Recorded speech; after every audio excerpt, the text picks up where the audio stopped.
ಹೋರಾಟ ಇವತ್ತು ಲಕ್ಷಾಂತರ ಕುಟುಂಬಗಳು ಇವತ್ತು ಈ ಒಂದು ಬೀದಿನಲ್ಲಿ ಕುಂಡ್ರಿಸೋ ಒಂದು ಪ್ರಯತ್ನ ಮಾಡಿದ್ದಾರೆ. ಈ ಒಂದು ಕೆಟ್ಟ ಸರ್ಕಾರ ಫಲವತ್ತಾದ ಭೂಮಿಯನ್ನು ಕಿತ್ಕೊಂಡು ಏನೋ ಬರಡು ಭೂಮಿ ಆಗಿದ್ರೆ ಏನೋ ಅನ್ಬೋದಾಗಿತ್ತು. ಒಂದು ಫಲವತ್ತಾದ ಭೂಮಿ ಅರ್ಧ ಎಕರೆ 1 ಎಕರೆ ಇಟ್ಕೊಂಡು ಅವ್ರ ಮಕ್ಕಳ ಜೀವನ ಕಟ್ಕೊಂಡು ಅವ್ರ ಸಂಸಾರ ಸಾಗಿಸೋಂಥ ಕುಟುಂಬಗಳನ್ನ ಸರ್ವನಾಶ ಮಾಡೋವಂಥ ಈ ಒಂದು ಕೆಟ್ಟ ಸರ್ಕಾರ ಲಕ್ಷಾಂತರ ಕುಟುಂಬಗಳು ಬಂದು ಈ ಒಂದು ಬಿಡದಿಯಿಂದ ಏನು ನಾವು ಹೋರಾಟ ಮಾಡ್ಕೊಂಡು ಬಂದಿದ್ದೀವಿ ಇಲ್ಲಿವರೆಗೂ ಇಷ್ಟು ಲಕ್ಷಾಂತರ ಕುಟುಂಬಗಳು ಹಗಲು ರಾತ್ರಿ ಅಂದಂಗೆ ರೋಡುಗಳಿಗೆ ಮಲ್ಕೊಂಡು ರಾತ್ರಿ ಹಗಲು ಅಂದಂಗೆ ಇವಾಗ ಬಂದು ಈ ಬಿಸಿಲಲ್ಲಿ ನರಳಾಡ್ತಾ ಅವ್ರ ಜಮೀನುಗಳು ಕಿತ್ಕೊಳ್ತಾ ಇರೋ ಒಂದು ಕೆಟ್ಟ ಸರ್ಕಾರನ ಫಸ್ಟ್ ತೊಲಗಿಸ್ಬೇಕು ಅಂತ ಹೇಳ್ಬಿಟ್ಟು ಬಂದು ಈ ಹೋರಾಟದಲ್ಲಿ ಲಕ್ಷಾಂತರ ಜನ ಬಂದು ಬೆಂಬಲ ಕೊಡ್ತಾ ಇದ್ದಾರೆ.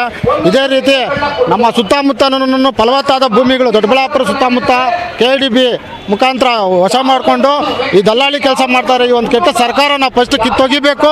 ಈ ಒಂದು ಸಂದರ್ಭದಲ್ಲಿ ಏನು ಹೇಳ್ತಾ ಇದ್ದೀವಿ ಅಂತ ಈ ಕುಟುಂಬಗಳಿಗೇನಾದರೂ ಇವರು ಕೈ ಹಾಕಿ ಇದು ಸಕ್ಸಸ್ ಮಾಡ್ತೀವಿ ಅಂತ ಏನಾದರೂ ಹೋಗೋದಾದರೆ ಇವರ ಒಂದು ಶಾಪ ಈ ಕೆಟ್ಟ ಸರ್ಕಾರದ ಮೇಲೆ ಇನ್ಯಾವತ್ತೂ ಈ ಒಂದು ಕರ್ನಾಟಕದಲ್ಲಿ ಬರಲ್ಲ ಈ ಸರ್ಕಾರ ಅಂತ ಹೇಳಕ್ಕೆ ಈ ಮುಖಾಂತರ ಇಷ್ಟಪಡ್ತಾ ಇದ್ದೀನಿ. ಪ್ರವೀಣ್, ದೊಡ್ಡಬಳ್ಳಾಪುರ, JDS ಯುವ ಮುಖಂಡರು, ದೊಡ್ಡಬಳ್ಳಾಪುರ ತಾಲೂಕು.